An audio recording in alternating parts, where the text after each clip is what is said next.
بسم اللہ الرحمن الرحیم۔ حجاج بن یوسف نے اپنے دور کے مشہور طبیب شبیب بن زید سے فرمائش کی کہ مجھے طب کی کچھ اچھی باتیں بتاؤ۔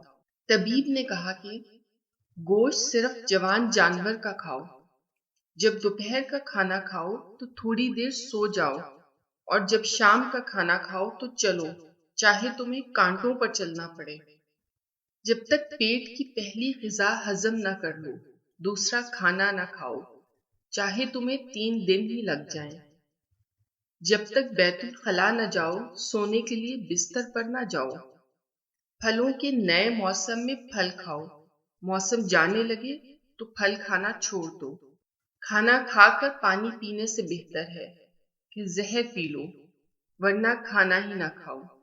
اگر آپ کو ویڈیو اچھی لگی تو شیئر ضرور کیجیے۔ اگر ابھی تک آپ نے ہمارا چینل سبسکرائب نہیں کیا تو کائنڈلی کر لیجیے۔ دعاؤں کے ساتھ اجازت، اللہ حافظ۔